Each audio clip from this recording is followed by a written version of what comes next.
Well, hi, I'm Thurlow Spurr. And I'm Kathey Spurr. And our name is the same. The last part, we're married. This is my wife.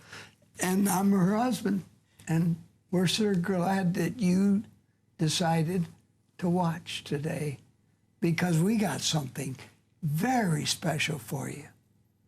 You're going to enjoy the music. You know, I'm a musician. I've done that all my life. Somebody asked me what I do, and I said, I don't work. I just have fun. And that's really true. Music is fun, and I've had a wonderful life doing it. And but anyway, and Kathey does the same thing.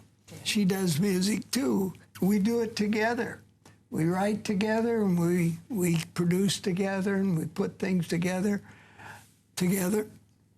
And but anyway, sometimes people do long introductions, and I don't want to do that. We've got something to talk about that you're not going to want to miss because it affects so many people, and maybe it affected you. So we'll do that in just a minute. But I want you to hear some music, some really good music. His name is Tim Kaufman, and he sounds like this.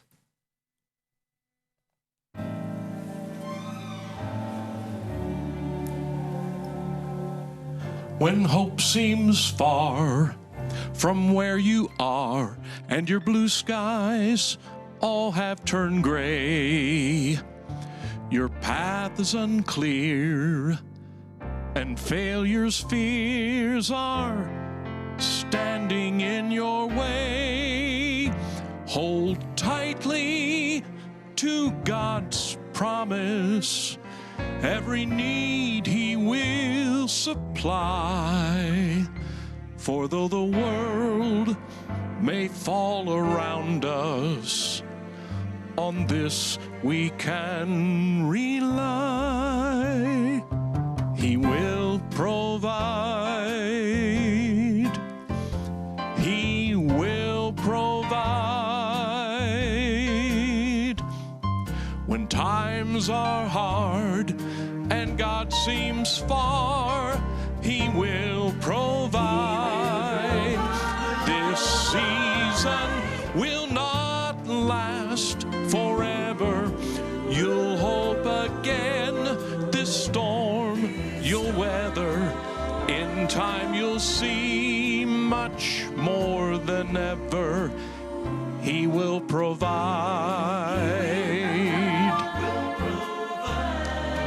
A smile may hide the tears inside, and your burdens so hard to bear. Sometimes it seems your plans and dreams have ended in despair. The wind and waves may threaten, and the storms of life may blow, but though all else may seem uncertain, this one thing we know, He will provide.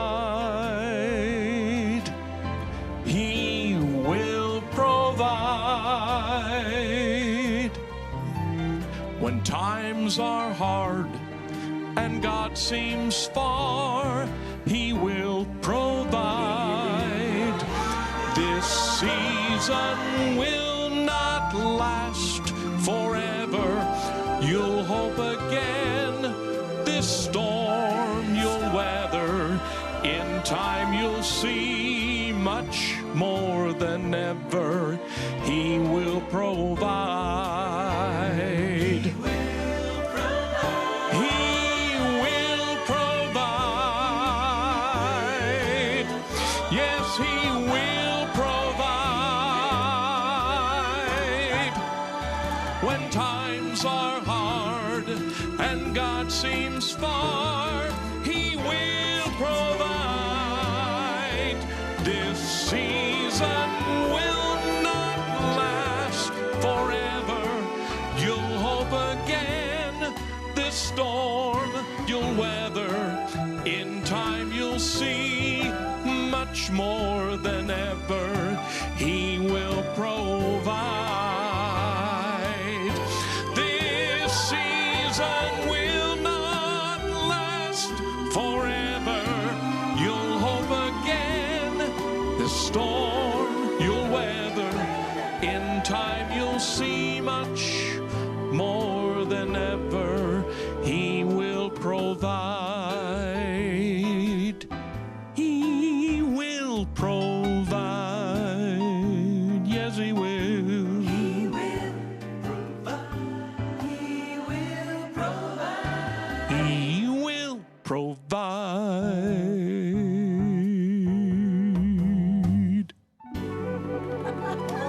That was so good. Yes, indeed. I always want to go, yeah, after that, but I don't.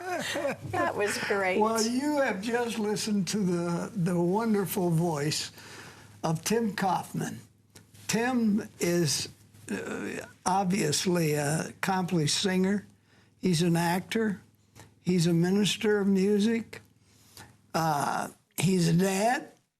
Has 7 children, 5 children. I just gave you 2 more. Got 5 children, and his lovely wife, who's in the studio with us today, and maybe we can have her on another opportunity. But Tim has had a lot of experience. As a matter of fact, you may have seen him on Charles Stanley's program. And he's done so many. In fact, I read today that he actually did double songs when he appeared on the program because they played them on different programs. And so he put some, what we call, in the can. And they would use them whenever they needed somebody who really knew how to sing. You know, one of the things I like about your singing, one of the things I love is that you get every word. I had a diction coach in high school, and he drilled me on that. And I've had that comment from other people as well. They say that they can understand every word that I sing. Well, the lyric for me is paramount. And but I credit my high school vocal teacher, chorus teacher with that. He prepared me for some competitions, and diction was one of the big things that I was able to score on, thanks to him. Another thing I like about your singing is you sing those intervals.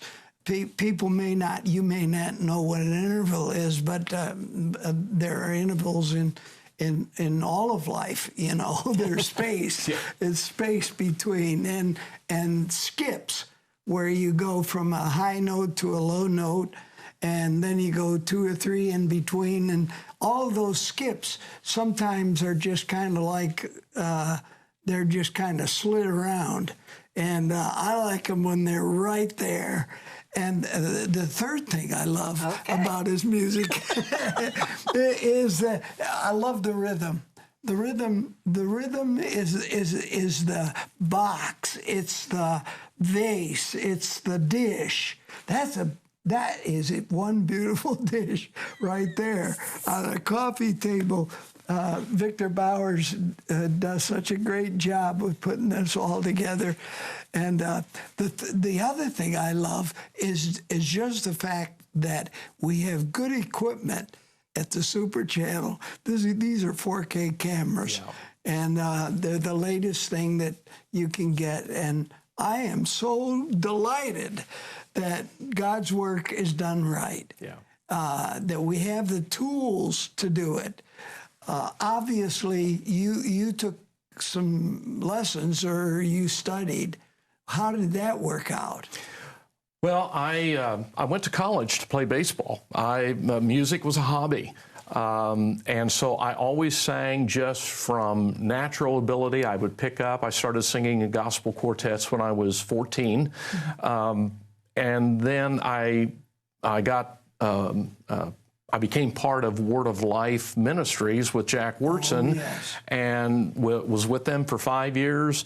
I got to about age 32, 33, and all of a sudden I started struggling vocally because I never really studied voice. And I was fortunate to find a teacher in the Washington, D.C. area, and she basically saved my career.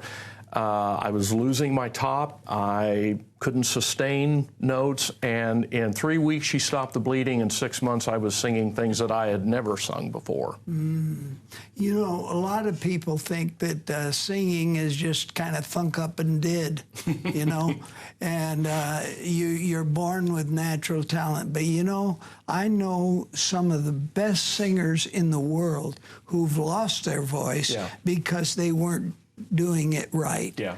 That's a very delicate thing. If you ever study what makes up sounds and all of that. Now, Kathey would know more about this than I do. She's got her master's degree in vocal performance. And so she knows more about that. But most singers, a lot of singers, have had difficulty at some time with their voice. As a matter of fact, I'm a good example of that. What you hear now is not what you would have heard a few years ago. I could give you voice lessons. Oh, that's right. I have a voice teacher right at home. Well, I'll still charge you. So what do you will? Of course. Of course, okay. Well, I know your price is not out of my range. I think I could probably... You don't know. Oh, okay. Just you doesn't didn't know you know. were going to get on a little discussion here, but anyway, sweetheart, what do you like about that whole thing? I said what I liked. What I like is that he always comes prepared. Yeah. We had him in our Christmas show last year. He came to rehearsals. He didn't have to come to rehearsals. He came and sang with us at our ensemble practices. He didn't have to do that, but every place he came, he was absolutely prepared. That was huge to me. Well, obviously he's prepared today, and we're going to hear another. You want to hear another song? Not right now. Let's find out some other things. But he'll be back and sing, and maybe even we'll take people on a little trip to ChristmasIs, and you might do something that you did there last year. And I happen to know from a little bird that told me Tim Kaufman's going to be with us again this year. One of the few that are going to be with us for the second consecutive time, and we're so delighted that he's going to do that. Here's the deal. Do you know that 1 out of 10 people that are watching this program has a problem? Can I call it? I was going to call it a disease. It's not really that, but, or maybe it is. I think so. What would you call it? I would call it a disease. I think we should label it that. Yeah.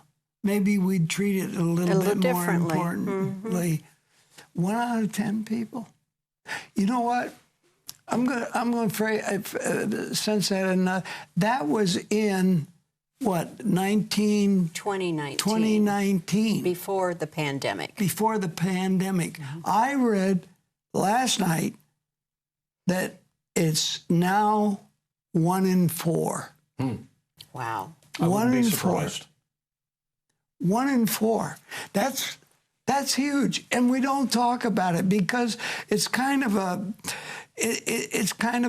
sad thing to talk about, but it's so important, and we're going to talk about it today because he had it, and he experienced it, and it almost killed him. I mean, when I say it almost killed him, maybe not physically, but it killed his spirit, it killed his surroundings, it killed just about everything. And we're going to talk. In fact, he wrote a book. And Kathey, I want you just to hold it up there. If you can read that, maybe we can zero in on it and just read it together. It says, singing hallelujah when you feel like hell. I've got to tell you, for this little Mennonite girl, that's quite a controversial title. So we can start right there. Okay. That's how badly you felt. I did, and I give an explanation because I'm certainly not advocating that people just loosely throw that word around like the culture does. But when you think about heaven, heaven is everything that it's supposed to be. It's perfect. It's a perfect environment. And before the fall, we had heaven on earth. Yes. And then after the fall, it became hell on earth. Everything literally went to hell, which is the opposite of heaven. So, and we still long for that in Adam. We remember Eden. That's why the pain of the fall is sometimes so false. And I struggled with depression, MDD, major depressive disorder. Most of my life. My dad had 3 clinical depressions. I've had 2. My grandfather had 2 clinical depressions. And I was always able to outrun it for about a decade.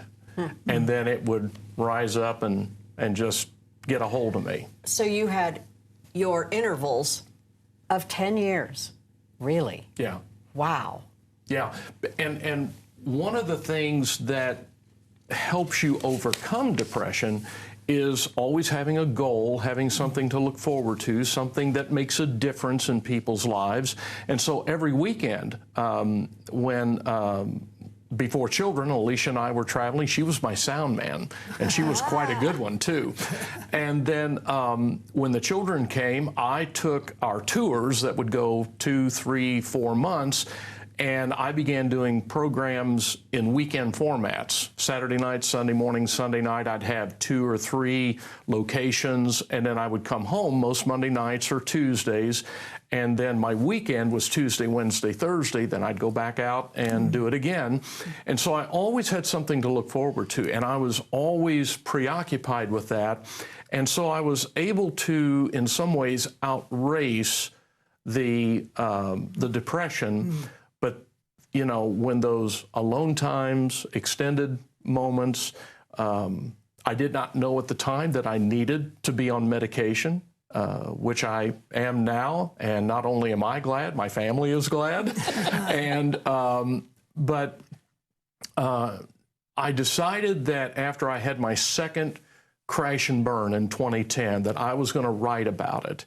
And I not only wanted it to be cathartic, but I wanted to put it out there so that I could help shorten the season for some people.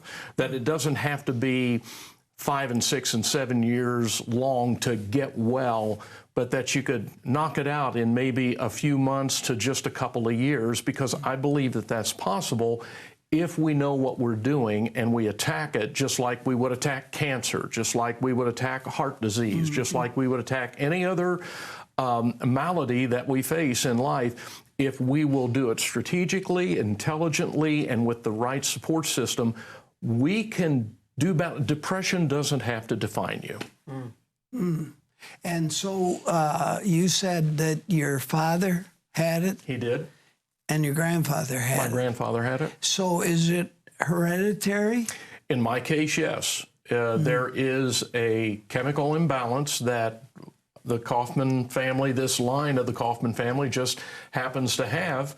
I went to my doctor in around 2003, and that's the first time that I entertained going on medication, because, you know, good Christians don't take medication. They just need to pray more, right? Well, especially for a mental illness, a mental health disease. Exactly. So I went to my doctor, who is an outstanding Christian doctor, a deacon in his church, and he told me, he said, your family will notice before you will notice. And so about 2 weeks after I'm on the medication, we are talking to our daughters who are seniors in high school now. And Alicia always knew that at the end of the month, sometimes things were tight financially, and I would get agitated and frustrated. And so she was anticipating that.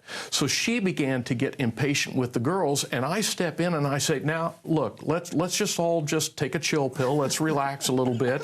And my twins looked at each other and they said, where are our parents and what have you done with them? They said, we're having a role reversal here. And she was the one, and we looked at each other and said, the medication's working. Wow. And we knew then. Then I had a well-meaning friend in 2009 who encouraged me to go off of my medication because we shouldn't need that as believers. Well, he was very convincing. I started to wean myself. I tried to go cold turkey, and that was not a good thing. So I weaned myself off, and it was like, oh, okay, I'm good. I wasn't good. Because just a few months later, I was in the fetal position. I was having a total meltdown. And if it hadn't been for a friend of ours coming by and looking at my wife and saying, we need to get Tim to a doctor right now, and they loaded me in the car and took me for some help. And then in July of 2010, and again in August of 2011, if there had been a gun in the house, I probably would have used it. That's how dark it got. And it seems almost now weekly that we're reading of ministers who are taking their lives. We see it, unfortunately, semi-regularly, and it's because of the stigma, because we're not getting the help, because we're not proactive. And so I wrote the book because I wanted to put a plan in there and address all of the different issues that, that contribute to depression. Well, this is the true life story of how to triumph through depression. Not over it. Not but over it, through it. That's interesting. That's very intentional. It is. So, do you have the disease now? I would say it's under control. You know how cancer goes into remission. Or how you can control your blood pressure. Right. Exactly. The same thing. For instance, I have my concealed carry now. I have no fear of ever harming myself because of what's been put in place. Are there people that go through as severe as yours was, or is, or are there must be different stages and different degrees of severity? Yeah, there are. I mean, you've got about 1 in 10 struggle with depression. About 3% struggle with MDD, major depressive disorder, which is what I had. My father was bipolar, and so he needed a stronger medication. He would have his episodes. But his second of 3 clinical depressions was his worst in 1965-ish. And that summer, he was hospitalized, and fall, he was hospitalized for 7 months. And back then, when things were very severe, they would give you shock treatments. And he had 8 shock treatments at that time. And it was a tough time on the whole family. So whether it's minor or major, it is treatable. It is. Absolutely. How? Well, first of all, you go to a good doctor. And you want to go to a psychiatrist because they're the ones who are doing this on a regular basis. They know what all the different medications are. For instance, my psychiatrist, when I went into that office in 2010, he said, call home and find out what medication your father is on. That was very wise because I have those hereditary traits, and so he put me on the same medication that my dad was on, and then over time we were able to step it down. You want to go to a good Christian counselor. Focus on the Family has a whole network, and all people have to do is just call Focus on the Family in Colorado Springs, and they can find someone in their area. The other thing I tell people is call the 3 largest churches in your area. And we looked that up that have that service available. And it's First Baptist Orlando, which is where you called and you remember there. Discovery and Faith Assembly of God. Okay. Are the 3 that we... They have their own... They do. They have locally. And they'll do it for a period of time and then refer you to someone else. Okay. And that's a good place to get started. Yes. Because of the fact that we're faith people. And that plays a part in this. Absolutely does. All of it does. Absolutely does. It's like, you know, the one-note samba. You know, there are other notes in the scale, too, you know. Yeah. And those beautiful chords are God prepared them for us. And so there's a lot of different helps that make up a viable and a correct way of addressing this. Yes. And depending on the severity, I would imagine, is that true? That's true. Yeah, if you're in a crisis situation like I was, you need to get to a doctor right away. If you're feeling melancholy and you're just kind of bummed, you probably just need to find a good Christian counselor and talk it through. And then that Christian counselor may put you into a support group, or your church may have a men's group. For instance, last night there were 8 of us guys in a living room, and we were just men together, exhorting one another and encouraging one another. That's one of the props. That's one of the helps. But depending on the severity, and your doctor's going to know what the severity is and will be able to guide you. So professional help is good. You know, we kind of pool our ignorance and sometimes hope that it'll come out as truth, you know, as fact. But to find someone who can help you, someone who has been there, someone who has studied it, someone who knows the degrees, knows what works, what doesn't, where you are on this. I was thinking about this as we were thinking about this program, and as we read your book. Is it possible that there are a lot of people who are in a depression and don't realize that they are? They've diagnosed themselves as something else. So it's a bad marriage, or it's a Look at me when you say that. No, Well, that was my question too. Why did you, if there were 10 years there, somebody didn't notice in your house that things weren't right? Because you said your kids were senior in high school when you started the medication, and What did you think was going on? Because we were always busy. When you have 3 kids, life is manageable. When the 4th one comes, it's just like, oh, this is crazy. And people who have 4 kids, if they have a 5th, 6th, or 7th, life really doesn't change that much. It's like when number 4 comes, that's when that's when the lid comes off. Well, we were really busy. I mean, frenetic. We had the twins. They were born in 85. Then we had a child in 90, a child in 91, and then a caboose in 98. And when there's all these moving parts, plus a full-time ministry, plus doing fundraising, it's just like you never slow down enough. You're just managing life, and that's kind of how people. It's a life of, I forget, was it Thurlow who said we live lives of quiet desperation?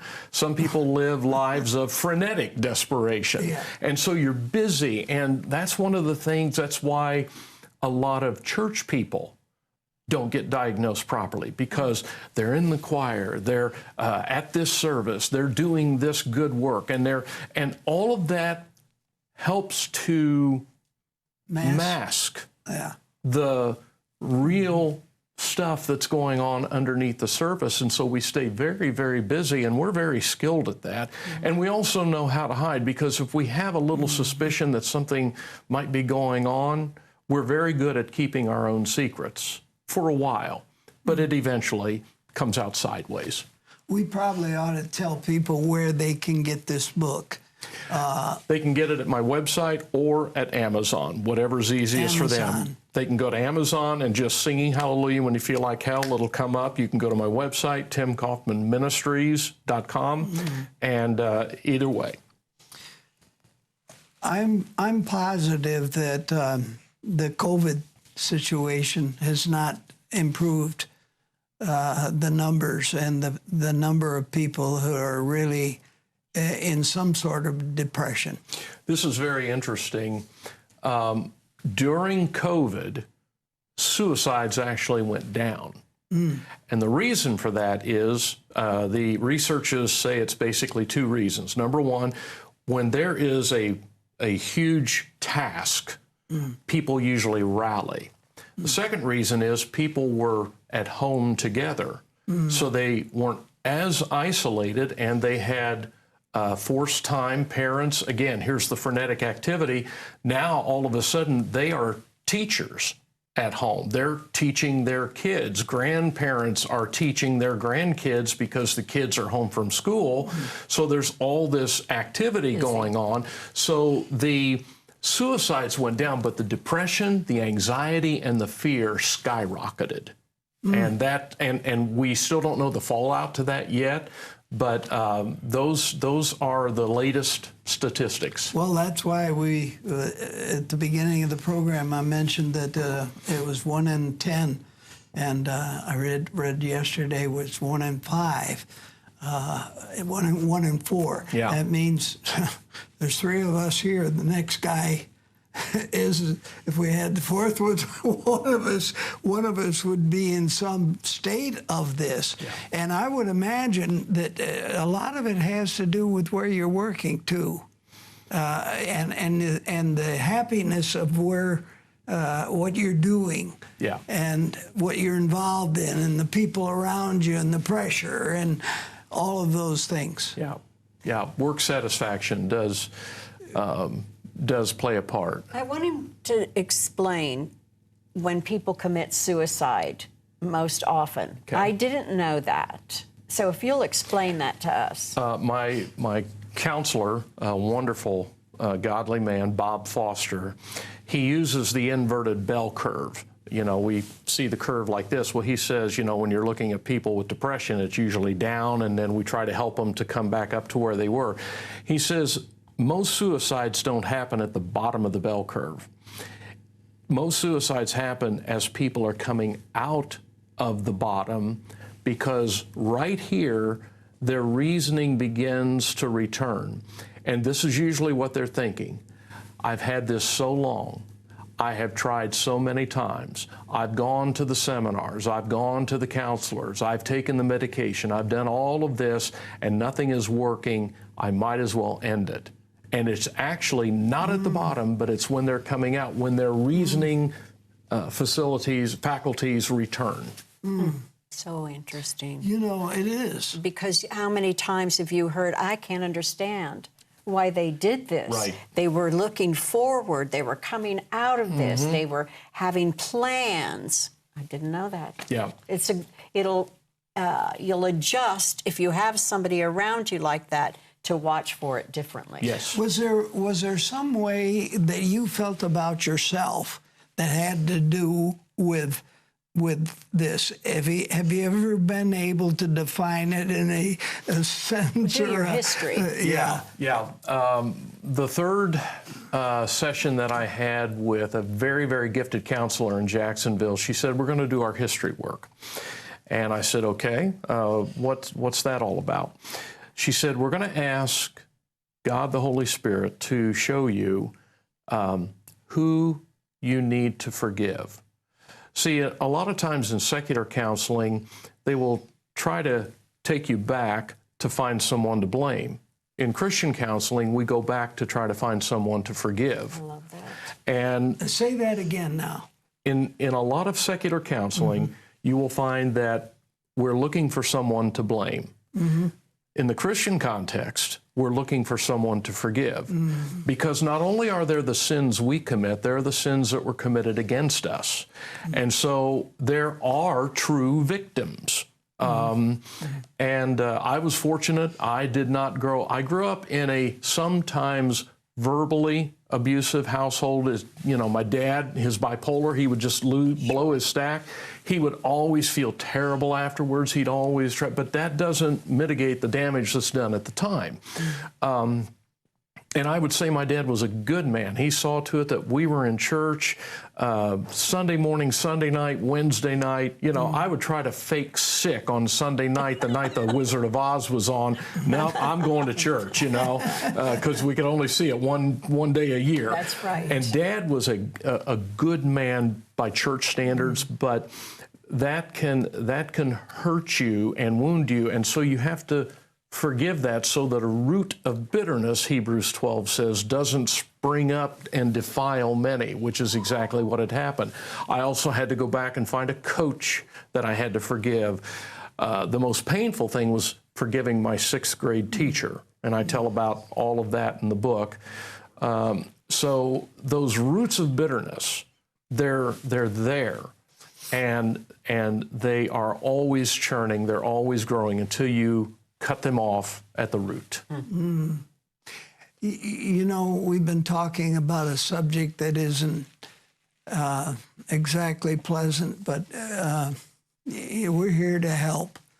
And if you're going through something like this, please take the time and take the effort and get help. It may be as close as your pastor, it may be as close as your church. You may have to work a little bit at it, but it's worth it. It's worth it. You're worth it. You're valuable. Your life is something that God cherishes. God has a plan for you.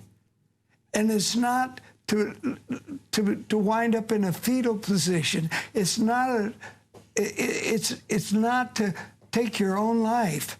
It's not to be unhappy. It's not to make other people unhappy. God wants to use us as a light in a dark world. And you can't shine if all of these things are going on inside. So take time. Take time. I encourage you, make that call even today and begin to get that kind of help that is available to you. We've been talking for a while, and I want to hear you sing again. Okay. And this song, I think, is particularly important because of what you've been telling us. Why do we go through hurts in our lives? Why do we go through these down times? Why do we go through when it almost seems like we got to look up to touch bottom? Yeah. You know, we're just, the circumstances around us may be self-created, or they may be created by someone else. But there are a lot of folks that are hurting. And you wrote this song, and it's so, I think it fits right here. I think so. So if you don't mind, please sing it. All right. Go ahead, guys.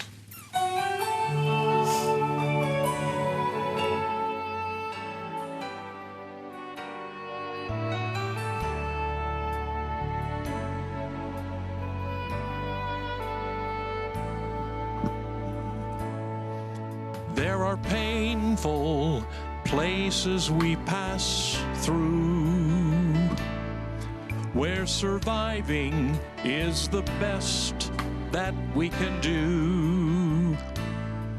And maybe now your way seems so unclear, and you pray for strength beyond your tears. It's by God's grace we persevere somehow.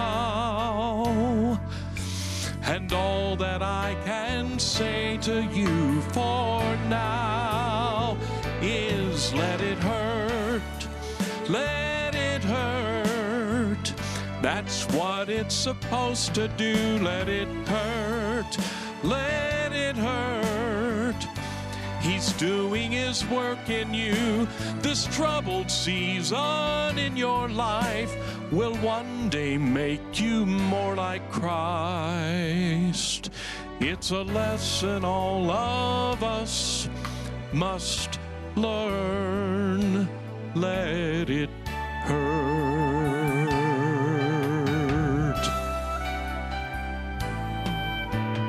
No one ever wants to go through pain, but the journey that we take, it's not in vain. 'Cause when we see Jesus face to face, then we'll thank him for sustaining grace. His Holy Spirit gives us just enough to comfort when the road ahead is rough. So let it hurt, let it hurt. That's what it's supposed to do. Let it hurt, let it hurt. He's doing his work in you. This troubled season in your life will one day make you more like Christ. It's a lesson all of us must learn. Let it hurt. He is faithful not to test us beyond what we can bear. So in the middle of your struggle, look for Jesus there.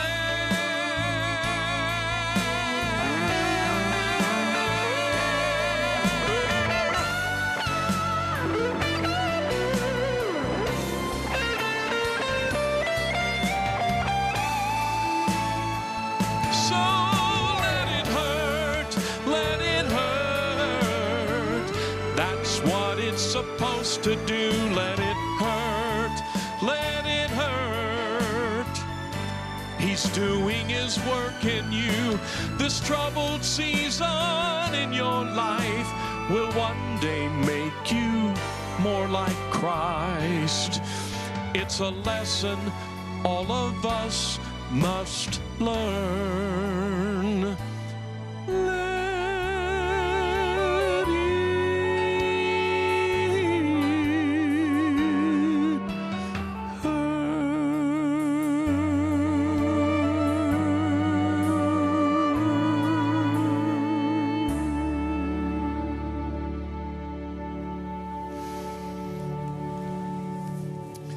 Well, that almost seems like an oxymoron. I had just said to them, get help, you know, if you're in this condition. And that's still true. So how do you put those two together? Dr. Paul Brand and Philip Yancey wrote a book maybe 25 years ago, 30 years ago maybe. It was called Pain, the Gift No One Wants. Dr. Paul Brand worked for many, many years with people that we would now call, or that we used to call, leprosy. And I forget what the technical name for that is today, but he worked with people who were lepers. And in the book, he related that it wasn't, as we have been led to believe in by reading our Bibles, that it was some kind of rotting of the flesh. What it was is that people lost feeling in their extremities, and they would hit their hand, but they wouldn't feel it. And it would get infected, and they would burn themselves, and they wouldn't feel it.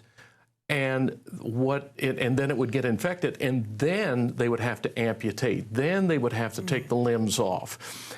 And he said, when you think about it, pain is a tremendous gift, because without it, we can't take our hand off of the stove. We can't care for the the foot that the toe that we stubbed, and it ended up taking our leg off.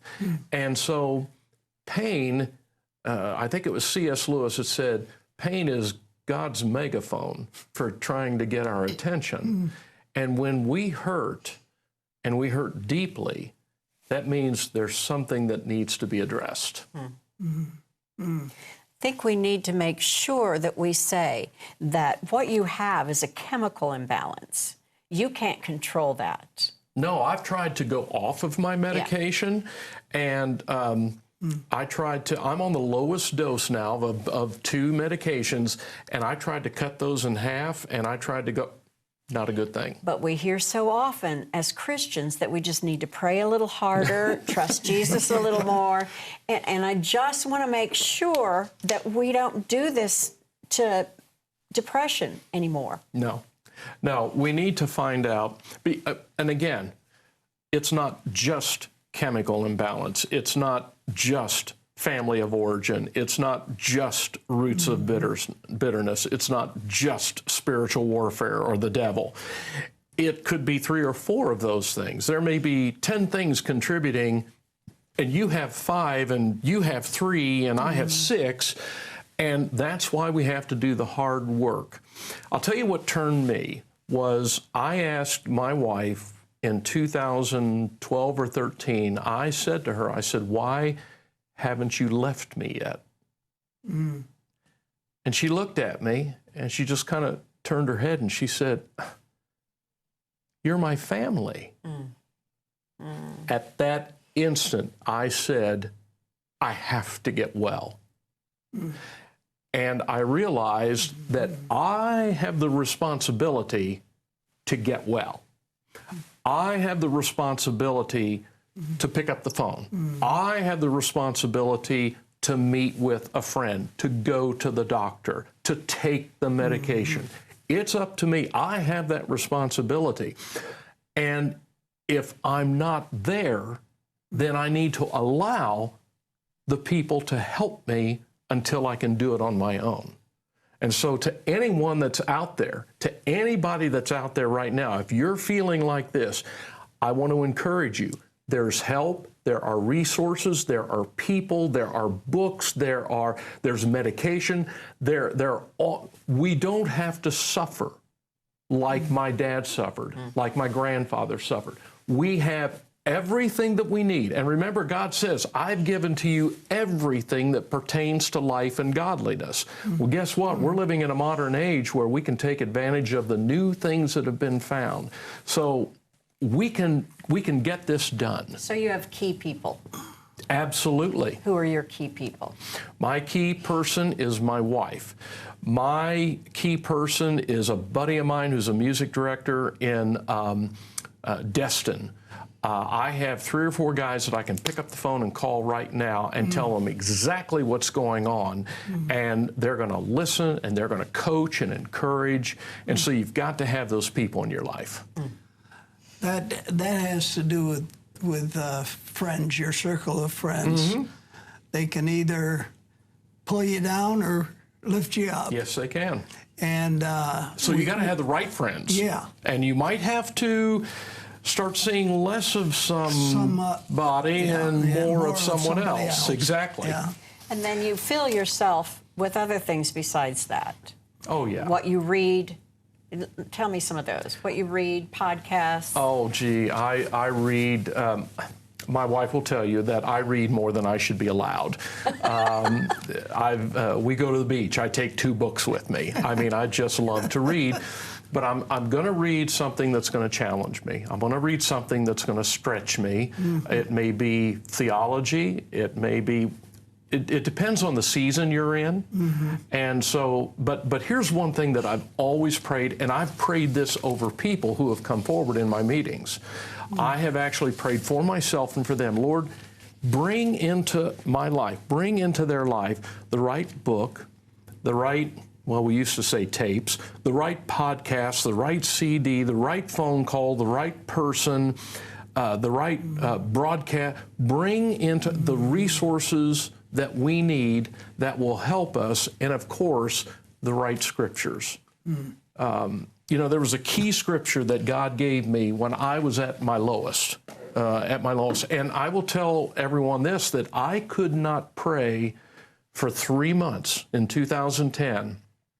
I could not pray except for 3 words. God help me. Mm-hmm. I didn't read my Bible for 3 months.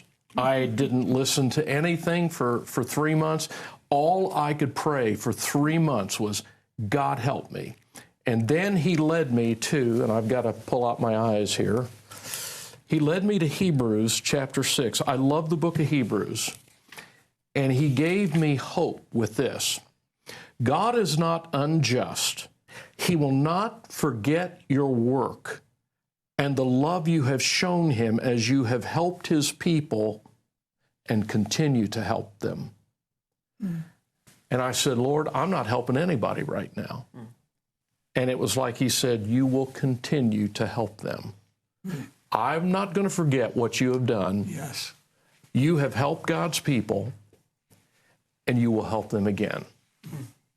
And we're doing that today. Well, do you think that today, just doing this, is you could have said what you said. You could have explained what you've explained. You could have given that testimony that you've given had you not gone through that. Absolutely not. Mm. No, everything in God's plan is redemptive. God wants to use everything, especially our pain. Look what Jesus did, who for the joy that was set before him, he endured the cross, despising the shame, and now he is set down at the right hand of the throne of the Father. All of that pain that he went through for us, to save us, to bring us to himself. And then, when you're saved, boom, you're saved. Heaven is guaranteed.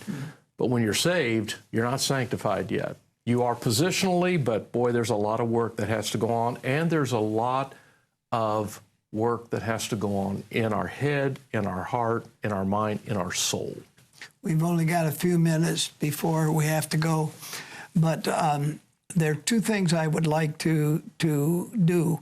One is to tell people where they can reach you. Okay. If they would like you, if you would like him, I'm going to speak to you right now. If you see a place where his voice and his talent, his pure talent, where he sings songs that you can understand and you can hear the words and you can go along with the story that he's telling, then he's the man. Tim Kaufman is his name, and here's where you can reach him.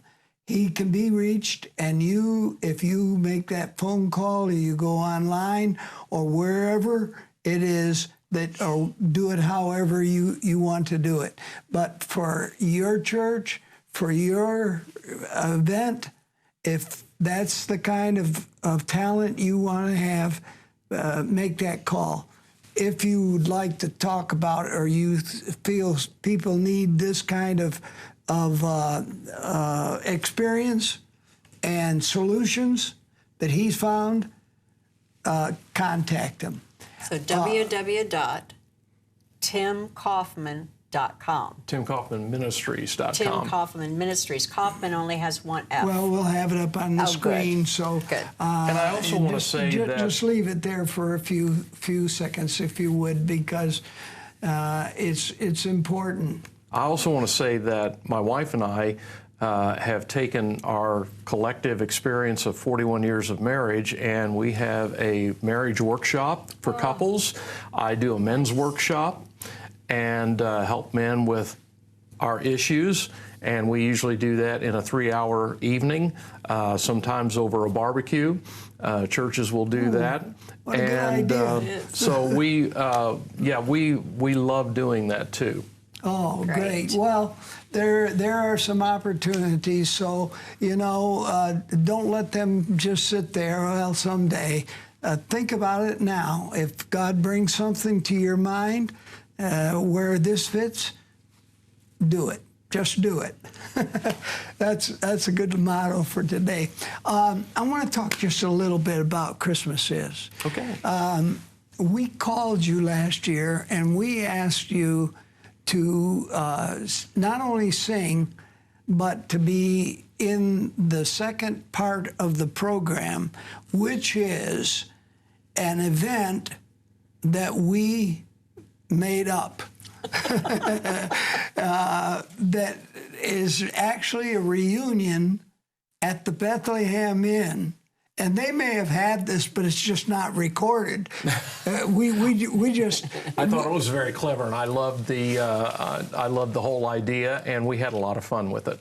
Well, that program, the second part of it is a visit to Bethlehem, and we get to see the people whose lives were affected by Christ, his journey on this earth, and by his death, and certainly by his resurrection. Amen. And so the disciples are there. But it's fun. Yeah. The disciples are there, and Mary Magdalene. A lot of interesting Yep. people, and they tell their story, and then they sing a song that's relevant to their story. And Tim played Peter. He played Peter. He did, and did it really well. But in the first part of the program, we had Christmas. We just had flat out Christmas. We had all of the elements of Christmas. Maybe we didn't cover some of them, but we tried to hit the highlights at least of the best songs and the best dance. And we had aerialists, and we had kids, and before the show ever started, we had a petting zoo, and there was all kinds of things that happened. But there was a part in the program where we honored service people and people who were first responders, and I want you to see that right now. Oftentimes of calamity, disaster, and chaos come special acts of kindness and loving action. These are people who act even though they have no obligation, no prior relationship with the needy, hurting, and broken.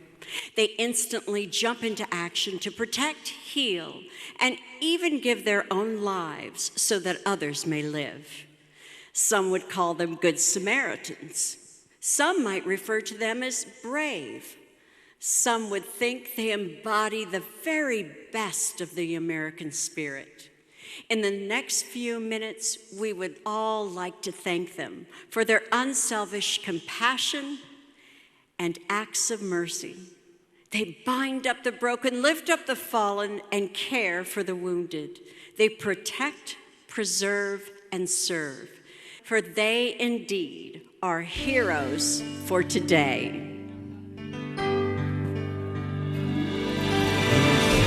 This country honorably,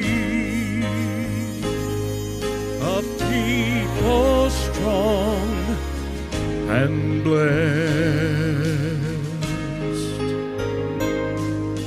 never wants to compromise. They strive to be the best. This nation is the land they love to honor and obey, qualities that make someone a hero for today. And the silent cheering of the crowd somehow tells them that we're proud. And as we bend our knees to pray, may we find a way to say thanks to a hero, thanks to a hero. And the silent cheering of the crowd somehow tells them that we're proud. And as we bend our knees to pray, may we find a way to say thanks to a hero for today. And as we bend our knees to pray, may we find a way to say thanks to a hero, a freedom-loving hero. Thanks to a hero for today.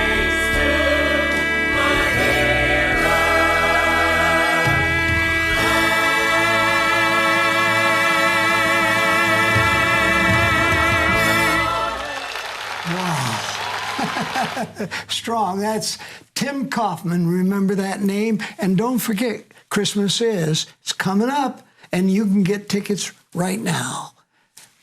Thurlow Spurr, Kathey Spurr, and all of us at the Super Channel. Bye for now. God bless.